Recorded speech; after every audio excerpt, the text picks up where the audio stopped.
कृषी मंत्री दत्तात्रय भरणे यांनी कर्जमाफीसाठी पात्र ठरलेल्या शेतकऱ्यांची पहिली यादी उद्या प्रसिद्ध केली जाणार असल्याची माहिती दिली आहे. त्यामुळे कर्जमाफीच्या प्रतीक्षेत असलेल्या बळीराजाला मोठा दिलासा मिळण्याची शक्यता व्यक्त केली जात आहे.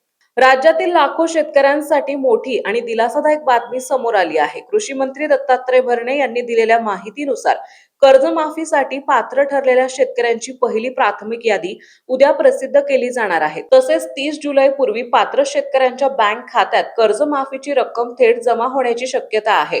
कर्जमाफी प्रक्रियेत येणारे तांत्रिक अडथळे आता दूर झाले असून केंद्र सरकारकडून आवश्यक आयकराचा डेटा राज्य सरकारला प्राप्त झाला आहे. त्यामुळे या योजनेची अंमलबजावणी आता वेगाने होणार असल्याचं सांगितलं जात आहे.